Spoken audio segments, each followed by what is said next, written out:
പിന്നെ എനിക്ക് ഇത്രയും അനുഗ്രഹം തന്ന അമ്മമാതാവിന് ഈശോയ്ക്ക് ഒരുപാട് നന്ദി പറയുന്നു. എൻ്റെ പേര് നേഹ ബോബി. ഞാൻ പൊൻകുന്നത്ത് നിന്നാണ് വരുന്നത്. ഞാൻ ആദ്യമായിട്ട് ഉടമ്പടി എടുക്കുന്നത് നവംബർ 2023 അതിന് മുമ്പ് ഞാനിവിടെ മാതാവിനെ പറ്റിയിട്ട് ആദ്യമായിട്ട് അറിയുന്നത് എൻ്റെ അമ്മ ഒരു സാക്ഷ്യം കേട്ടിട്ടാണ് ഞാൻ ആദ്യമായിട്ട് അറിയുന്നത്. ആ സമയത്ത് ഒരു ചേച്ചിയുടെ സാക്ഷ്യമായിരുന്നു അത്.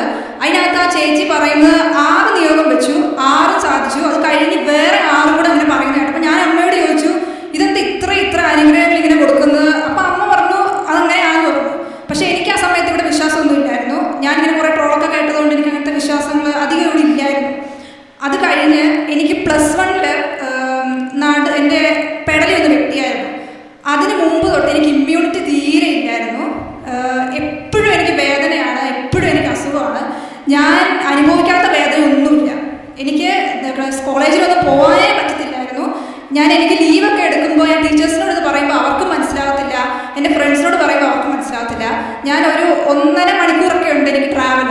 അപ്പോഴൊക്കെ ഞാനൊരു തരത്തിലാണ് ട്രാവൽ ചെയ്യുന്നത്. എനിക്ക് തിരിച്ചു വന്നു കഴിഞ്ഞാൽ എനിക്ക് കിടക്കാൻ മാത്രമേ പറ്റുള്ളൂ, വേറെ ഒന്നും എനിക്ക് ചെയ്യാൻ പറ്റത്തില്ല, എനിക്ക് കഴിക്കാൻ പറ്റില്ല. എല്ലാ മാസവും ഞാൻ പോയി IV ഫ്ലൂയിഡ് ഇടാതെ എൻ്റെ തല നേരെ നിൽക്കത്തില്ല.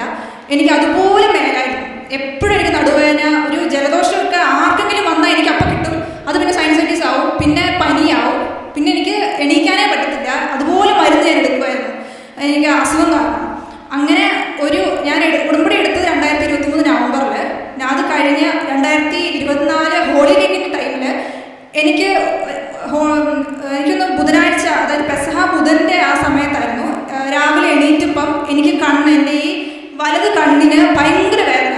എനിക്ക് തിരിഞ്ഞു കിടക്കാനും പറ്റുന്നില്ല, കണ്ണ് തുറക്കാനോ അടയ്ക്കാനോ അങ്ങോട്ടും ഇങ്ങോട്ടും നോക്കാനോ പറ്റുന്നില്ല.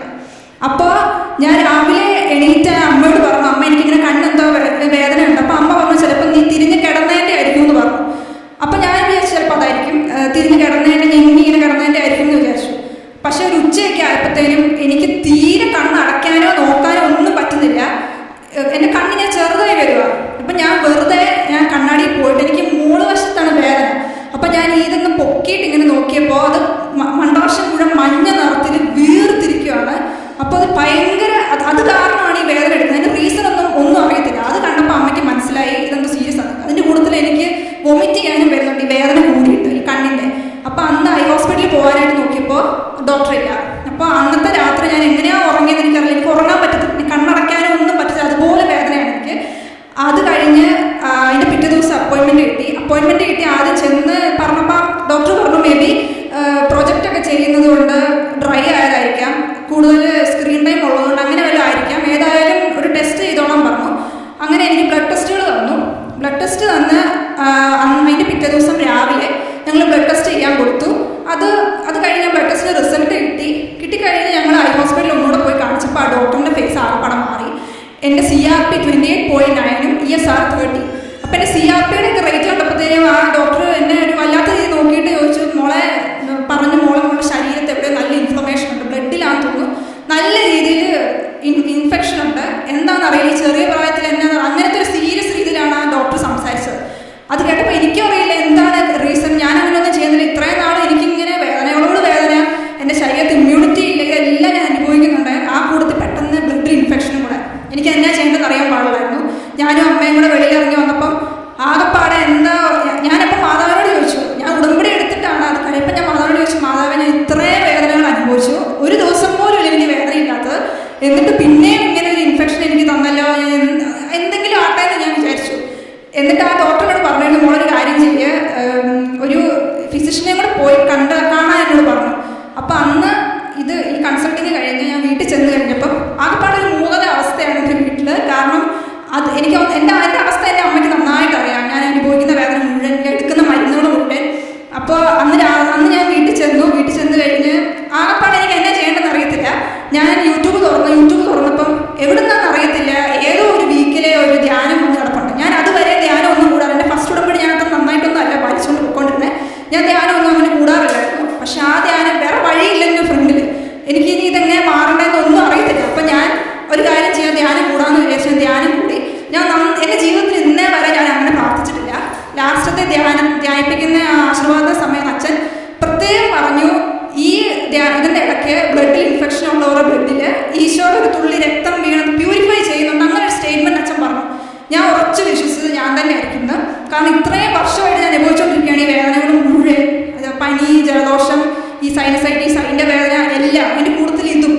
എന്നിട്ട് അന്ന് രാത്രി ഞാൻ കിടന്നു. എനിക്ക് കിടക്കാനൊന്നും പറ്റത്തില്ല, കാരണം കണ്ണടക്കാൻ എനിക്ക് പറ്റത്തില്ല. അന്ന് രാത്രി എന്നിട്ട് ഞാൻ ഉറങ്ങി. ഒരു ഉറക്കം കഴിഞ്ഞപ്പം എൻ്റെ നടുവ് വെട്ടിപ്പൊളിക്കുന്ന വേദന. അതായത് ഒരു കോടാലി എടുത്ത് എങ്ങനെ വെട്ടും അതുപോലത്തെ വേദന എൻ്റെ നടുവിന്. എനിക്ക് എണീക്കാൻ പറ്റുന്നില്ല. ഞാൻ കിടന്ന് കാറും എൻ്റെ കട്ടിലേൽ. അതുപോലെ എനിക്ക് വേദന. എൻ്റെ കണ്ണ് വീർത്തിരിക്കുന്നു. എൻ്റെ കൂടുതൽ എനിക്ക് നടുവ് ഇങ്ങനെ വേദന എടുക്കുന്നു. ഞാൻ കരഞ്ഞിട്ടൊന്നും എൻ്റെ അമ്മ കേൾക്കുന്നില്ല. അമ്മയുടെ റൂം കുറച്ച് ദൂരെയായിരുന്നു. എനിക്ക് കട്ടിലേന്ന് എണീറ്റ് അമ്മയുടെ അടുത്ത് പോകാൻ എനിക്ക് പറ്റുന്നില്ല. എനിക്ക് എണീക്കാൻ പറ്റുന്നില്ല എൻ്റെ കട്ടിലേന്ന്. ഞാൻ ഒരു തരത്തിൽ ഒടിഞ്ഞു കുത്തി എണീറ്റു. എന്നിട്ട് എനിക്ക് നേരെ നിൽക്കത്തില്ല, ഞാൻ ഒടിഞ്ഞാണ് നിൽക്കുന്നത്. ഞാൻ ഒരു തരത്തിൽ എനിക്ക് നടക്കാൻ പോലും പറ്റുന്നില്ല. നടക്കുമ്പോൾ എനിക്ക് നടുവിൽ വേദനയാണ്.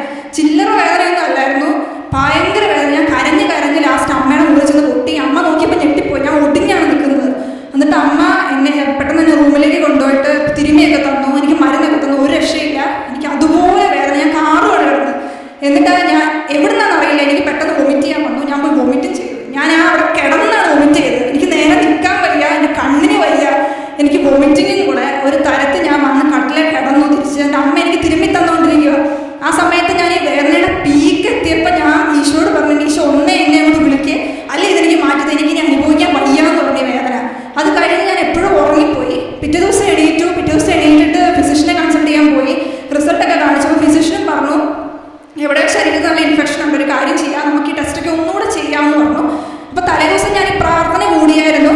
എന്നിട്ട് ബ്ലഡ് എടുക്കുന്ന സമയത്ത് എൻ്റെ അമ്മ ഉടമ്പടി എടുത്തിട്ടുണ്ട്. അമ്മ കാശ്രൂം വെച്ചിട്ട് അപ്പോൾ ഇങ്ങനെ പ്രാർത്ഥിച്ചുകൊണ്ടിരിക്കുക ഫുൾ ടൈം. അപ്പോൾ ഞാൻ ഭയങ്കര ഹാപ്പി ആയിട്ട് പ്രാർത്ഥിക്കുക. കാരണം ഞാൻ ഈ വേദന എല്ലാം കഴിഞ്ഞിട്ട് ഞാൻ രാവിലെ എണീറ്റപ്പോൾ എനിക്കൊരു ബോധോദയം ഉണ്ടായി. ഇന്നലെ ഈശോയുടെ ബ്ലഡ് കയറിയിട്ടുണ്ട്, അപ്പോൾ എനിക്ക് ഒരു ഹോപ്പുണ്ട്. ഞാനിപ്പം അവിടെ ബ്ലഡ് എടുത്തോണ്ടിരുന്നപ്പോഴൊക്കെ ഞാൻ എൻ്റെ ബ്ലഡ് പോകുന്നുണ്ടപ്പോഴൊക്കെ ഞാൻ ഇങ്ങനെ വിചാരിച്ചു, എൻ്റെ അകത്ത് എൻ്റെ ഈശോയുടെ ബ്ലഡ് ഉണ്ട്, എന്താണ് ഇത് എല്ലാം ശരിയാവുന്ന രീതിയിൽ ഞാൻ ഭയങ്കര ഹാപ്പി ആയിട്ടിരുന്നു. എന്നിട്ട് എന്നോട് ആ സിസ്റ്റർ പറഞ്ഞു, ഒരു കാര്യം ചെയ്യുമ്പോൾ ഒന്നെങ്കിലും ഇവിടെ ഇരുന്നോ, അല്ലെങ്കിൽ 1 മണിക്കൂർ കഴിഞ്ഞ് വന്നാൽ റിസൾട്ട് കിട്ടുമെന്ന് പറഞ്ഞു. അപ്പം ഇന്നലെ കാണിച്ച ടെസ്റ്റ് റിസൾട്ട് ഓൾറെഡി ഉണ്ട്. എൻ്റെ CRP 28.9 കിടക്കുകയാണ്. അപ്പോൾ അവരുടെയൊക്കെ മുഖത്ത് ഒരു വല്ലായ്മയാണ്. ഇത്ര ചെറിയ പ്രായത്തിൽ എന്ത് ചെയ്തിട്ടാണ് ഇങ്ങനെ ഇൻഫർമേഷൻ ശരീരത്തിൽ നിന്ന് അവർക്കാർക്കും മനസ്സിലാവുന്നില്ല. അത് കഴിഞ്ഞ് 1 മണിക്കൂർ കഴിഞ്ഞ് വീട്ടിൽ ചെന്നിട്ട് അമ്മ പറയുന്നത് വിളിച്ച് നോക്കാമെന്ന് പറഞ്ഞു. ഞാൻ മാതാവിന്, എനിക്കൊരു രൂപമുണ്ട് മാതാവിന്, ഞാൻ മാതാവിനോട് പ്രാർത്ഥിച്ചിട്ട് ഞാൻ ഫോൺ വിളിച്ച് നോക്കി. അപ്പോൾ അവരെന്നോട് പറഞ്ഞാൽ മോളെ റിസൾട്ട് വന്നിട്ടുണ്ട്, മോളുടെ CRP 4.6. അപ്പോൾ അത് കേട്ടപ്പോൾ ഞാൻ അവരോട് ചോദിച്ചു, എൻ്റെ തന്നെയാണ് ഈ പറയുന്നത് ചോദിച്ചു. അവർ പറഞ്ഞു, അതെ മോള് തന്നെയാണ് പറയുന്നത്, മോളുടെ CRP 4.6 പറഞ്ഞു. ഇതിന് മുമ്പ് എത്രയായിരുന്നു ചോദിച്ചു. ഞാൻ പറഞ്ഞു 28.9 ആയിരുന്നു. എന്നായിരുന്നു ടെസ്റ്റ് ചെയ്തതെന്ന് ചോദിച്ചു. 2 ദിവസം, അതായത് അതിൻ്റെ തലേന്ന് രാവിലെയാണ് ഞാൻ ടെസ്റ്റ് ചെയ്തത്. അപ്പോൾ എന്നോട് ചോദിച്ചു, മോൾ മെഡിക്കേഷൻ എടുത്തായിരുന്നു അല്ലേ ചോദിച്ചപ്പോൾ ഞാൻ പറഞ്ഞു, ഞാൻ ഒരു മെഡിക്കേഷൻ എടുത്തിട്ടില്ല. പിന്നെ എങ്ങനെ ഇത്ര കുറഞ്ഞതെന്ന് എന്നോട് ചോദിച്ചു. എൻ്റെ എല്ലാം നോർമൽ, എൻ്റെ ബ്ലഡ് ടെസ്റ്റ് മൊത്തം നോർമലായി. ഞാൻ പറഞ്ഞു, ഞാൻ ഒരു മെഡിക്കേഷൻ എടുത്തില്ല, ഞാൻ പ്രാർത്ഥിക്കുക മാത്രമേ ചെയ്യുള്ളൂ എന്ന്. അപ്പോഴത്തേനും ആ സിസ്റ്റർ ഒന്ന് ചിരിക്കുകയാണ്. ഞാൻ അമ്മയോട് ഓടിച്ചെന്ന് പറഞ്ഞു, അമ്മ എൻ്റെ CRP 28.9 4.6 കുറഞ്ഞു എന്ന് പറഞ്ഞു. അമ്മ കിടന്ന് കരയാണ്. അതായത് കരയുന്നപോലെ കണ്ണീര് വെള്ളമൊക്കെ വരുന്നുണ്ട്. അന്ന് ഞാൻ തീരുമാനിച്ചു, അന്ന് നിങ്ങൾ വിശ്വസിക്കുമെന്ന് എനിക്കറിയില്ല, അന്ന് തൊട്ട് ഇന്ന് വരെ, ഇപ്പോൾ 1.5 വർഷമായി, കഴിഞ്ഞ ഹോളി വീക്ക് കഴിഞ്ഞ് കഴിഞ്ഞ 24 ഇന്ന് വരെ എനിക്കൊരു ജലദോഷമോ പനിയോ തലവേദനയോ നടുവേദനയോ ഒന്നും വന്നിട്ടില്ല. എൻ്റെ വീട്ടിലത് കഴിഞ്ഞ് എല്ലാവർക്കും പനി ജലദോഷം എല്ലാം വന്നിട്ടുണ്ട്. എനിക്ക് മാത്രം ഇതുവരെ ഒന്നും അഫക്റ്റ് ചെയ്തിട്ടില്ല. അല്ലെങ്കിൽ ആർക്കെങ്കിലും വന്നാൽ ആദ്യം പിടിക്കേണ്ടത് എനിക്കാണ്. എന്നെ കൊണ്ട് ഹോസ്പിറ്റലിൽ പോകാണ്, പിന്നെ അമ്മയ്ക്കൊക്കെ വന്നാൽ പിന്നെ അമ്മയുടെ അവസ്ഥ. പിന്നെ അതിനുശേഷം എനിക്കിതുവരെ ഒന്നും വന്നിട്ടില്ല. അതായത് എൻ്റെ ആദ്യത്തെ സാക്ഷ്യം. അത് കഴിഞ്ഞ് ഞാൻ കോളേജ് കഴിഞ്ഞപ്പം എനിക്ക് ഒരു 3rd ഇയർ ആയപ്പോഴത്തേനും തന്നെ എനിക്ക് പുറത്തുപോയി പഠിക്കണം എന്ന് ഭയങ്കര ആഗ്രഹമായിരുന്നു. പക്ഷേ ഞാനിത് പ്ലാൻ ചെയ്തപ്പോൾ എൻ്റെ വീട്ടിലൊന്നും പ്രശ്നമില്ല. പക്ഷേ എൻ്റെ റിലേറ്റീവ്സ് പറയുമായിരുന്നു, നിങ്ങളെ കൊണ്ടൊന്നും നടക്കാൻ പോകുന്നില്ല, അത് വേണ്ട, നിങ്ങളെ കൊണ്ടൊന്നും കൂടില്ല അങ്ങനെയൊക്കെ പറയുമായിരുന്നു. പക്ഷെ ഞാൻ ആദ്യം ഉടമ്പടി എടുത്തപ്പോൾ ഞാൻ ഇതും കൂടെ എഴുതിയിട്ടായിരുന്നു, എനിക്ക് പുറത്തുപോയി പഠിക്കണം എന്ന് എഴുതിയിട്ടായിരുന്നു. അപ്പം ഞാൻ അങ്ങനെ ഇരുന്നപ്പം ഒരു സാക്ഷ്യം, ഇവിടെ തന്നെ ഉള്ളൊരു ചേട്ടൻ്റെ ഒരു സാക്ഷ്യം ഞാൻ കണ്ടു. ആ ചേട്ടൻ ജർമ്മനിയിൽ പബ്ലിക് യൂണിവേഴ്സിറ്റിയിൽ പോയി പഠിക്കുന്നതായിട്ടായിരുന്നു സാക്ഷ്യത്തിലുള്ളത്. അപ്പോൾ ആ ചേട്ടൻ ഇങ്ങനെ പറഞ്ഞു, ചേട്ടന് ഒരു തരത്തിലും കിട്ടാൻ സാധ്യതയില്ല, പക്ഷെ പബ്ലിക്ക് കിട്ടി, 0 ട്യൂഷൻ ഫീ ആണ് എന്നൊക്കെ. അപ്പോഴും ഞങ്ങളപ്പോൾ ട്രൈ ചെയ്യുന്നുണ്ടായിരുന്നു. ആദ്യം പോയി IELTS എഴുതി. അത് IELTSന് എനിക്ക് ആ സമയത്ത് കിട്ടിയ 6.5 ആയിരുന്നു. അപ്പോൾ അതിൻ്റെ വീട്ടിൽ ആർക്കും അക്സെപ്റ്റ് ചെയ്യാൻ പറ്റില്ലായിരുന്നു. 6.5 ഉള്ളൂ എന്ന് പറഞ്ഞ് അത് കഴിഞ്ഞ് പ്രോസസ്സിങ്ങിന് വെച്ചു. പ്രോസസ്സിങ്ങിന് നല്ല ലാഗായിരുന്നു. എൻ്റെ കൂടെ വേറെ 2 പേരും കൂടെ ഉണ്ടായിരുന്നു. അവർക്ക് ഡ്രോപ്പ് ചെയ്തിട്ട് പോയി ഈ പ്ലാന്. പക്ഷെ ഞാൻ എപ്പോഴും പിടിച്ചു നിന്നു. ഇതിൻ്റെയൊക്കെ ഇടയ്ക്ക് ഞാൻ സ്വപ്നം കാണുന്നുണ്ടായിരുന്നു ഈ മാതാവിനെ ഇടയ്ക്കിടയ്ക്കൊക്കെ ഞാൻ സ്വപ്നം കാണും. മാതാവിൻ്റെ മടിയിൽ കിടക്കുന്നതായിട്ടും മാതാവ് എനിക്ക് 3 പൂ തരുന്നതായിട്ടും ഒക്കെ ഞാൻ സ്വപ്നം കണ്ടിട്ടുണ്ടായിരുന്നു. അപ്പോൾ ഈ വെയിറ്റിംഗ് പീരീഡിൻ്റെ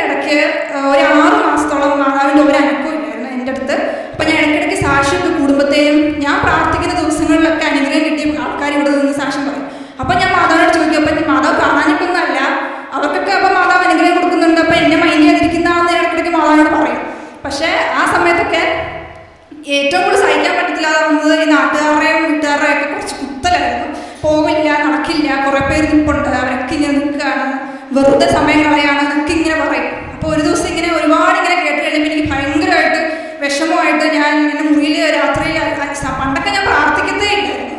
ഇപ്പം എൻ്റെ പ്രാർത്ഥന 2 മണിക്കൂറൊക്കെയാണ്. ഞാനിങ്ങനെ വിഷമിച്ച് കുറേ ഇരുന്ന് കരഞ്ഞ് ആ സമയത്ത് എനിക്ക് ഉറപ്പാണ് എൻ്റെ റൂമിൽ ഈശോയുടെ പ്രസൻസ് നന്നായിട്ടുണ്ടായിരുന്നു. എനിക്ക് ആ സമയത്ത് തോന്നി നീ ബൈബിൾ എടുക്കുന്നതിൻ്റെ മനസ്സിൽ ഞാനൊരു സാക്ഷിയൊക്കെ കേൾക്കുമ്പോൾ ഓരോ പിള്ളേരിങ്ങനെ പറയും മനസ്സിലിങ്ങനെ കേട്ടു എന്നൊക്കെ. അപ്പോഴൊക്കെ ഞാൻ ഓർക്കാറുണ്ട് എങ്ങനെയാണ് മനസ്സിൽ കേൾക്കുന്നതെന്നൊക്കെ. പക്ഷെ അത് സത്യമാണ്, മനസ്സിൽ കേൾക്കും. ഞാനിങ്ങനെ ഇപ്പം എൻ്റെ മനസ്സിലിങ്ങനെ കേട്ടു മോളെ നീ ബൈബിൾ തുറക്ക് എന്നിങ്ങനെ കേട്ടു. ഞാൻ കിടന്ന് കരയുവാണ്. എന്നെ ഇങ്ങനെ എല്ലാവരും പറയുന്നു, വീട്ടുകാർ പറയുന്നു, നാട്ടുകാർ പറയുന്നു, ഞാനെല്ലാം ഈശോയോട് ഇങ്ങനെ പറയും ഇങ്ങനെ പറഞ്ഞു, അവരങ്ങനെ പറഞ്ഞു, എനിക്ക് ഭയങ്കര വിഷമമാണ് എന്നൊക്കെ ഞാൻ ഇങ്ങനെ പറഞ്ഞു. എന്തെങ്കിലും ഒന്ന് മൂവ്മെൻറ്റ് കാണുവാൻ എനിക്ക് ഭയങ്കര സന്തോഷമായിരിക്കും എൻ്റെ പ്രോസസ്സിൽ നിന്ന്. അപ്പം ബൈബിൾ തുറന്നപ്പോൾ എനിക്ക് കിട്ടിയത് ഏശയ്യ 38:5 എന്താണ് നിന്റെ പ്രാർത്ഥന ഞാൻ ശ്രമിച്ചിരിക്കുന്നു എന്ന് ഞാൻ അത് വായിച്ചപ്പോൾ ഞാൻ ഒന്നുകൂടെ കരയാൻ തുടങ്ങി. കാരണം എനിക്ക് ഡയറക്റ്റ് കൺഫർമേഷൻ കിട്ടിയല്ലോ. സന്തോഷത്തിൻ്റെ കരച്ചിലായിരുന്നു. അതിൻ്റെ നെക്സ്റ്റ് ലൈൻ എന്ന് പറയുന്നത് വെരി നെക്സ്റ്റ് ലൈൻ എന്ന് പറയുന്നത് നിന്റെ കണ്ണീർ ഞാൻ ദർശിച്ചിരിക്കുന്നു എന്നായിരുന്നു. അതോടെ കണ്ടപ്പോൾ എനിക്ക് ഫുൾ കോൺഫിഡൻസ് ആയി. എനിക്ക് ഡയറക്റ്റ് കൺഫർമേഷൻ ഈശോയുടെ അടുത്ത് നിന്ന് കിട്ടി. എനിക്ക് ഒന്നും പേടിക്കേണ്ട കാര്യമില്ല എന്ന് പറഞ്ഞാൽ എന്നെ ഞാൻ മുന്നോട്ട് പോയി. എൻ്റെ കൂടുതലുള്ള പിള്ളേരൊക്കെ ഡ്രോപ്പ് ചെയ്തു. അവരൊക്കെ വീട്ടുകാർ പറയുന്നത് നടക്കാൻ പോകുന്നില്ല, നീ വെറുതെ സമയം കളയാണ് എന്നൊക്കെ പറയും. പക്ഷെ ഞാൻ എപ്പോഴും വിശ്വസിച്ചു മാതാവ് എന്നെ ഇത്രയും കൊണ്ട് എത്തിച്ചിട്ടുണ്ടെങ്കിൽ എന്നെ പകുതിക്ക് വെച്ച് വിട്ടിട്ട് പോവില്ല. കാരണം മനുഷ്യനെ അല്ല ഞാൻ ഏൽപ്പിച്ചേക്കുന്നത്, ഞാൻ മാതാവിനെയാണ് ഏൽപ്പിച്ചേക്കുന്നത്. അപ്പോൾ മാതാവ് ഒരിക്കലും പകുതി വെച്ചിട്ട് നമ്മളെ ഇട്ടിട്ട് കളയില്ല. അപ്പം ഞാൻ ആ ഒറ്റ സ്ട്രെച്ചിൽ തന്നെ പിടിയായാൽ ഞാൻ പ്രാർത്ഥിച്ചു. മാതാവിൻ്റെ ഒരു അനക്കവും ഇല്ലായിരുന്നു കുറേ നാളത്തേന്. പക്ഷെ ഞാൻ വിട്ടുകൊടുക്കാൻ തയ്യാറായില്ല. ഞാൻ എന്നും കൊന്തയിടും, ഞാൻ എന്നും പ്രാർത്ഥിക്കും. പറ്റാത്ത ദിവസങ്ങളൊക്കെ ഞാൻ പള്ളി പോകും. അങ്ങനെ എല്ലാം കൊണ്ടും ഞാൻ എന്നെ തന്നെ മാതാവ് മാറ്റിയെടുത്തു എന്ന് വേണം പറയാൻ. അങ്ങനെ കുറേ നാൾ കഴിഞ്ഞപ്പം ഒരു ദിവസം എല്ലാ ദിവസവും എനിക്ക് ചൊവ്വാഴ്ചകളിലാണ് എന്തെങ്കിലുമൊക്കെ നടക്കുന്നത്. ഞാൻ ചൊവ്വാഴ്ച പ്രാർത്ഥന കൂടിക്കൊണ്ടിരുന്നപ്പം ഞാൻ നന്നായിട്ട് പ്രാർത്ഥന കൂടി ആ ചൊവ്വാഴ്ച. കാരണം ഡേയ്സ് ഇങ്ങനെ പൊക്കോണ്ടിരിക്കുകയാണ്. എൻ്റെ കൂടെ ഉള്ളവരൊക്കെ ഡിഗ്രി ഡയറക്റ്റ് പോയി PG ചെയ്തവരൊക്കെ കോഴ്സുകൾ പകുതിയാവുന്നു, അവരെല്ലാം ഭയങ്കരമായിട്ട് ലൈഫ് എൻജോയ് ചെയ്യുന്നു. ഞാൻ മാത്രം വീട്ടിലിരിക്കുകയാണ്. അങ്ങനത്തെ അവസ്ഥ വരുമ്പോഴത്തേനും അനുഭവിച്ചവർക്ക് നന്നായിട്ട് ഇവിടെ ഞാൻ കുറേ സാക്ഷ്യം കേട്ടിട്ടുണ്ട് അങ്ങനെയുള്ളവരുടെ. അപ്പോൾ ആ ചൊവ്വാഴ്ച ഞാൻ ഭയങ്കരമായിട്ട് പ്രാർത്ഥിച്ചു. എന്നിട്ട് അന്ന് രാത്രി ഞാൻ മാതാവിനോട് വർത്താനം പറഞ്ഞപ്പോൾ ഞാൻ മാതാവിനോട് പറഞ്ഞു, മാതാവ് അമ്മയ്ക്കറിയാം എനിക്ക് ഏതാ നല്ലതെന്ന്, അമ്മയ്ക്കറിയാം എനിക്ക് എന്നാണ് കിട്ടേണ്ടതെന്ന്, എനിക്ക് ഏത് ഡേറ്റിന് വരണം എന്നും എല്ലാം അമ്മയ്ക്കറിയാം, എൻ്റെ ബുദ്ധിയൊക്കെ അമ്മയ്ക്കറിയാം. അപ്പോൾ ആ കോഴ്സ് അങ്ങനെ ചേരുന്ന കോഴ്സ് അമ്മ എനിക്ക് തരണം, എൻ്റെ ഭാവിക്ക് നല്ലതായിട്ടുള്ള കോഴ്സൊക്കെ എനിക്ക് അമ്മ തരണം എന്ന് ഞാൻ പറഞ്ഞു. എന്നിട്ട് ഞാൻ കിടന്ന് ഉറങ്ങിക്കഴിഞ്ഞ് പിറ്റേ ദിവസം പതിവിലും താമസിച്ച് ഞാൻ എണീറ്റ് ഞാൻ ഭയങ്കര കൂളായിട്ട് ചായയൊക്കെ ഉണ്ടാക്കി വന്നിരുന്നപ്പോൾ എൻ്റെ ഫോണിൽ കുറേ മിസ് കോൾസും മെസ്സേജും കിടക്കുകയാണ്. നോക്കിയപ്പോൾ എനിക്ക് പബ്ലിക് യൂണിവേഴ്സിറ്റിയിൽ ഓഫർ ലെറ്റർ വന്നു. അത് ഞാൻ ഒരിക്കലും വിചാരിക്കാത്ത കോഴ്സ്. ആ കോഴ്സ് എന്ന് പറയുന്നത് ഞാൻ ആദ്യം ഈ പ്രോസസ്സിങ് തുടങ്ങിയ സമയത്ത് ഞാൻ മാതാവിൻ്റെ അടുത്ത് വന്നിട്ട് ലോട്ടിട്ട് നോക്കിയായിരുന്നു. എനിക്ക് 2 കോഴ്സ് തന്നിട്ട് എനിക്ക് കൺഫ്യൂഷനാണ്, എനിക്ക് ഒരെണ്ണം എടുത്ത് തരണം എന്ന് പറഞ്ഞു. ഞാൻ പ്രാർത്ഥിച്ച് മാതാവിൻ്റെ അടുത്ത് ഇട്ട് നോക്കിയപ്പോൾ കിട്ടിയൊരു കോഴ്സ് ഉണ്ട്. പക്ഷേ എനിക്ക് അതിന് ഇൻട്രസ്റ്റ് ഇല്ലായിരുന്നു. അത് കുഴപ്പമില്ല, പക്ഷേ എനിക്ക് വലിയ ഇൻട്രസ്റ്റ് ഇല്ലായിരുന്നു. ഞാനപ്പോൾ അത് കൂടുതൽ അങ്ങോട്ട് പുഷ് ചെയ്തില്ല ആ കോഴ്സ്. പക്ഷേ എനിക്ക് മാതാവ് തന്നപ്പം മാതാവ് സെലക്ട് ചെയ്ത് തന്ന കോഴ്സും ഞാനിവിടെ അച്ഛൻ്റെ അടുത്ത് വന്ന് ബ്ലെസ്സിങ്സ് വാങ്ങിച്ചൊരു കോഴ്സുണ്ട്. എനിക്കത് മതി എന്ന് പറഞ്ഞ് ഞാൻ മുട്ട നിന്ന് പ്രാർത്ഥിച്ചൊരു കോഴ്സുണ്ട് മാതാവിൻ്റെ അടുത്ത്. ആ കോഴ്സും കൂടെ കമ്പൈൻഡ് ആയിട്ടുള്ള മാസ്റ്റേഴ്സ് ഡിഗ്രിയാണ് മാതാവ് എനിക്ക് തന്നത്. ഒരു തരത്തിൽ കിട്ടാൻ ഒരു ചാൻസും ഇല്ല. അത് പബ്ലിക് യൂണിവേഴ്സിറ്റിയിൽ, എൻ്റെ യൂണിവേഴ്സിറ്റിയിൽ മലയാളികളെ ഇല്ല, അത് കിട്ടാനേ വഴിയില്ല. എൻ്റെ കൂട്ടത്തിൽ നിന്നവരെല്ലാവരും ഡ്രോപ്പ് ചെയ്തിട്ട് പോയി കിട്ടില്ല എന്ന്. പക്ഷെ മാതാവ് എനിക്കത് വാങ്ങിച്ചു തന്നു. അതാ പറയുന്നത്, മാതാവ് നമ്മളെ കൊണ്ടുവന്നിട്ടുണ്ടെങ്കിൽ മാതാവ് നമുക്ക് തരും. അതിപ്പോൾ കുറച്ച് താമസിക്കും, അത് നമുക്ക് പെട്ടെന്ന് കിട്ടത്തില്ല, പക്ഷെ മാതാവ് തരുമല്ലോ. പിന്നെ അടുത്ത സാക്ഷ്യം എന്ന് പറയുന്നത് എനിക്ക് ഓഫർ ലെറ്റർ കിട്ടിക്കഴിഞ്ഞിട്ടാണ് ഞാൻ അറിയുന്നത് എൻ്റെ IELTS എക്സ്പയർ ആയി. 1 വർഷമുള്ള ജർമ്മനിയിലോട്ടുള്ള IELTS അത് എക്സ്പയർ ആയിപ്പോയി. എന്നെ ആ IELTSലെ ചേട്ടൻ പെട്ടെന്നായിരുന്നു വിളിച്ചു പറയുന്നത്. അതോടെ എനിക്ക് എന്നെ ചെയ്യണമെന്ന് അറിയത്തില്ല. IELTS എഴുതണമെങ്കിൽ 18,000 വേണം. പിന്നെ പബ്ലിക് യൂണിവേഴ്സിറ്റി ആയതുകൊണ്ട് തന്നെ പഠിക്കുന്നതിന് 10,000 എബോവ് ആണ് ചില ഏജൻസീസ് ചോദിക്കുന്നത് പഠിപ്പിക്കുന്നതിന്. അപ്പം ഞാൻ ഓർത്തു ഇനി എൻ്റെ അപ്പൻ്റെ പൈസ കളയാൻ എനിക്ക് പറ്റത്തില്ല. ഒന്ന് പോയി എഴുതി 6.5 കിട്ടിയോളൂ. ഞാൻ കുറേ ചീത്ത കേട്ടു. ഇനി ഏതായാലും ഞാൻ തന്നെ പഠിക്കണമെന്ന് വെച്ച് എനിക്ക് ദിവസങ്ങളേ ഇല്ലായിരുന്നു, 10 ദിവസം ഉണ്ടായിരുന്നുള്ളൂ. അതിന് 5 ദിവസം ഞാൻ ടെൻഷൻ അടിച്ച് കളഞ്ഞു. കാരണം പ്രോപ്പർ ഒരു മെൻറ്റർ ഇല്ലാതെ IELTS പ്രിപ്പയർ ചെയ്ത് എഴുതുക എന്ന് പറയുന്നത് ഭയങ്കര ടെൻഷനായിട്ടുള്ളൊരു കാര്യമാണ്. അപ്പോൾ ഞാൻ ഏതായാലും എൻ്റെ മാതാവിൻ്റെ ടേബിളിൻ്റെ താഴെ സ്റ്റൂളിട്ട് അതിൻ്റെ നിലത്തിരുന്ന് ഞാൻ പഠിക്കാൻ തീരുമാനിച്ചു. അങ്ങനെ ഞാൻ 5 ദിവസം ഇരുന്ന് പഠിച്ചു. സ്പീക്കിംഗ് ഒന്നും ഞാൻ പ്രാക്ടീസേ ചെയ്തിട്ടില്ല. ഈ സമയത്തൊന്നും മാതാവിൻ്റെ ഒരു അനക്കവും ഇല്ല എൻ്റെ അടുത്ത്. ഒന്നും സ്വപ്നത്തിന് വരാറില്ല, ഇങ്ങനത്തെ ബൈബിൾ വേഴ്സസും തരാറില്ല. മാതാവ് ഈശോ ചോദിക്കുമ്പോൾ അതൊന്നുമില്ല. അപ്പം ഞാൻ മാതാവിനോട് പറഞ്ഞു, മാതാവേ എൻ്റെ സ്പീക്കിങ്ങിൻ്റെ ഡേറ്റ് വന്നു. എനിക്ക് കുറേ പിള്ളേർ സാക്ഷ്യം പറയുന്നത് ഞാൻ കേൾക്കാറുണ്ട്. ലേഡി വരണമെന്ന് പറയുമ്പോൾ ലേഡി വരും, കളർ കാണിക്കണമെന്ന് പറയുമ്പോൾ കളർ കാണിക്കും. എൻ്റെ അടുത്ത് മാത്രം മാതാവ് ഒന്നും ചെയ്തിട്ടില്ല. അപ്പോൾ എനിക്ക് മാതാവ് ഒരു സംഭവം കാണിച്ചു തരണമെന്ന് പറഞ്ഞു. എനിക്കൊരു ലേഡി ആയിരിക്കണം എന്ന് ഞാൻ മാതാവിൻ്റെ അടുത്ത് പ്രാർത്ഥിച്ചു. പക്ഷേ അപ്പോഴും എനിക്ക് സംശയമുണ്ട്, കാരണം മാതാവിൻ്റെ കോട്ടയത്താണ് എനിക്ക് ഡേറ്റ് കിട്ടിയത്. കോട്ടയം കമ്പാരിറ്റീവ്ലി ഭയങ്കര പാടാണ്, വന്നവരും പോയവരും ഒക്കെ പറയുന്നുണ്ട്. ഞാൻ പക്ഷെ ഉപ്പായിട്ടാണ് പോയത്. ഞാൻ ഉപ്പൊക്കെ കൈപ്പിടിച്ച് വെയിറ്റിംഗിൽ ഇരുന്നപ്പോൾ ഇറങ്ങുന്ന പിള്ളേരുടെ ഒന്നും മുഖത്ത് സന്തോഷമൊന്നുമില്ല, എല്ലാവരും ഭയങ്കര ടെൻഷൻ അടിച്ചാണ് ഇറങ്ങുന്നത്. ഞാൻ എന്നിട്ട് എൻ്റെ ടേണായി, വീഡിയോ കോൺഫറൻസ് ആയിരുന്നു. ഞാൻ കണ്ടതും ഞാൻ ലാപ്ടോപ്പിൽ കാണുന്ന ഒരു ലേഡിയാണ്, ഒരു നോർത്ത് ഇന്ത്യൻ ലേഡി. എനിക്ക് ലേഡി കിട്ടിയതിനേക്കാളും എനിക്ക് ഭയങ്കര സന്തോഷമായിരുന്നു. മാതാവ് എൻ്റെ പ്രാർത്ഥന കേട്ടു, മാതാവ് എന്നെ അക്സെപ്റ്റ് ചെയ്തു എന്നുള്ളൊരു കാര്യത്തിലാണ് എനിക്ക് ഏറ്റവും സന്തോഷമായത്. അത് എന്നെ ആ ലേഡി കുറേ നേരം സംസാരിപ്പിച്ചൊന്നുമില്ല, ജസ്റ്റ് കുറച്ച് നേരം കൊണ്ട് എന്നെ കഴിഞ്ഞ് എൻ്റെ പിറ്റേ ദിവസമായിരുന്നു ബാക്കി റൈറ്റിങ്ങും റീഡിങ്ങും ലിസണിങ്ങും. അതും ഞാനിവിടെ സാക്ഷ്യം പറഞ്ഞ പിള്ളേർ കേട്ടിട്ടുണ്ട്, റൈറ്റിംഗ് ഒക്കെ എഴുതുമ്പോൾ അവരുടെ കൈയല്ല അവരുടെ കൺട്രോളെന്ന്. അതുപോലെ തന്നെയായിരുന്നു എനിക്ക് റൈറ്റിങ്ങിന്. എനിക്ക് ഓർമ്മയില്ല എനിക്ക് എന്താണ് ക്വസ്റ്റ്യൻ കിട്ടിയത്, ഞാൻ എന്താ എഴുതിയതെന്നൊന്നും എനിക്ക് ഓർമ്മയില്ല. എൻ്റെ കൺട്രോളിലേ അല്ലായിരുന്നു എൻ്റെ കൈ. ആരും എന്നെ പിടിച്ച് എഴുതിപ്പിക്കുക. ഞാൻ ഉപ്പം കൊണ്ടാണ് പോയത്. ഞാൻ ഓരോ മൊഡ്യൂൾ എഴുതുമ്പോഴും ഞാൻ ഉപ്പിട്ടിട്ടാണ് എഴുതുക. എന്നിട്ട് ഞാൻ റൈറ്റിംഗ് കംപ്ലീറ്റ് ചെയ്തു, ലിസണിങ്ങും കംപ്ലീറ്റ് ചെയ്തു. റീഡിങ് ആയപ്പോഴാണ് ഭയങ്കരമായിട്ട് ടെൻഷനായത്. ഞാൻ വീട്ടിൽ പ്രാക്ടീസ് ചെയ്യുമ്പോൾ 45 മിനിറ്റ്സിനുള്ളിൽ ഞാൻ റീഡിങ് തീർക്കും, എല്ലാ പാസേജും തീർക്കും. IELTS എഴുതുള്ളവർക്കറിയാം, മൂന്നാമത്തെ പാസേജാണ് ഭയങ്കര ടഫ്. വായിച്ചാൽ മനസ്സിലാകത്തുമില്ല, ഒന്നുമില്ല. ഞാൻ തേർഡ് പാസേജ് ആയപ്പോൾ എനിക്ക് ടൈമില്ല, എനിക്ക് ആ 5 മിനിറ്റ് കൂടെ തേർഡ് പാസേജിലുള്ളൂ. ഫസ്റ്റ് പാസേജിലൊന്നും എനിക്ക് ആൻസർ കാണാനേ പറ്റുന്നില്ല. ഞാൻ ഒന്നുകൂടെ ടെൻഷൻ കയറി പാനിക് ആയതോടെ എനിക്ക് ഒരു ഐഡിയ ഇല്ല ഞാൻ എന്താ എഴുതുന്നത്. ഞാൻ കണ്ണൊക്കെ നിറഞ്ഞു വന്നിട്ട്, കാരണം പോയി എന്നറിയാം, റീഡിങ് പോയി. ഈ മാതാവിനോട് ഞാൻ പ്രാർത്ഥിച്ചത്, മാതാവ് എനിക്ക് 7.5 തരണം എന്നാണ്. ഇത് റീഡിങ് കണ്ടപ്പോൾ എനിക്ക് മനസ്സിലായി എനിക്ക് 7.5 പോയിട്ട് റീഡിങ് മൊഡ്യൂളേ കിട്ടാൻ പോകുന്നില്ല, കാരണം മൊത്തം ടൈമില്ല എനിക്ക്. തേർഡ് പാസേജ് ഞാൻ ചെയ്തില്ല, തേർഡ് പാസേജ് ഞാൻ വായിക്കുക പോലും ചെയ്തില്ല. ഞാൻ വെറുതെ ABC true false not given അങ്ങനെ എഴുതിയിട്ട് ഞാൻ മാതാവിനോട് പറഞ്ഞു, മാതാവ് ഇതെല്ലാം ശരിയാക്കണേന്ന് ഞാൻ മാതാവിനോട് പറഞ്ഞു വിട്ടു. എന്നിട്ട് സ്ക്രീനിൽ ഇങ്ങനെ കണ്ടു 7th ഡേ നിങ്ങൾ റിസൾട്ട് എഴുതുന്നത്. അപ്പം ഞാൻ മാതാവിനോട് പറഞ്ഞു, മാതാവ് അമ്മയുടെ നമ്പറാണ് 7, എനിക്ക് 7 എന്ന് അനുഗ്രഹിക്കണമെന്ന് പറഞ്ഞു.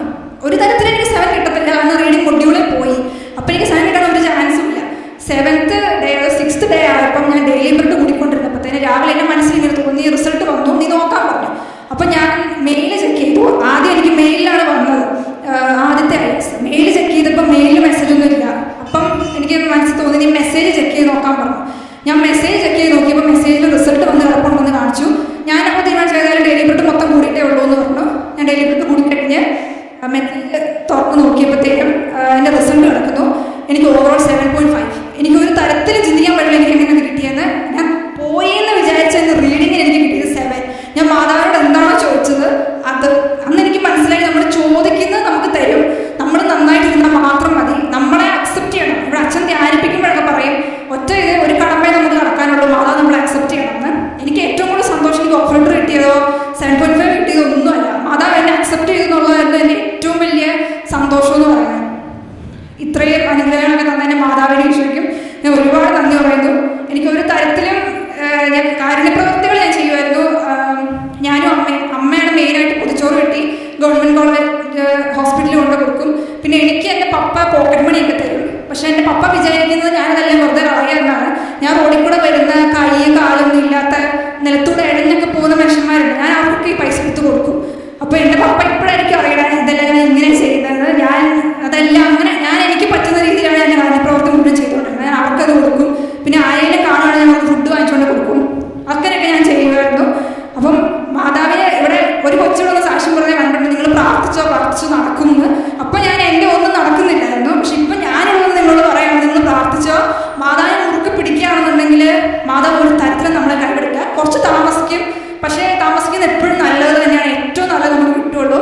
ഞാൻ സ്വപ്നത്തിൽ പോലും വിചാരിച്ചിരുന്നില്ല ഞാൻ പബ്ലിക് യൂണിവേഴ്സിറ്റിയിൽ 0 ട്യൂഷൻ ഫീ പഠിക്കുമെന്ന്. പക്ഷേ ഇന്ന് ഞാൻ സ്വപ്നത്തിൽ പോലും വിചാരിക്കാത്ത ഒരു കോഴ്സാണ് ഞാൻ പബ്ലിക്കിൽ ജർമ്മനിയിൽ പഠിക്കാൻ പോകാൻ. 25-ാം തീയതി ജർമ്മനിക്ക് പോവുകയാണ്, ഈ കമ്മിങ് സാറ്റർഡേ. ഇപ്പം ഇത്ര അനുഗ്രഹങ്ങൾ നൽകിയ എൻ്റെ മാതാവിനെ ഈശോയ്ക്ക് ഒരുപാട് നന്ദി പറയുന്നു.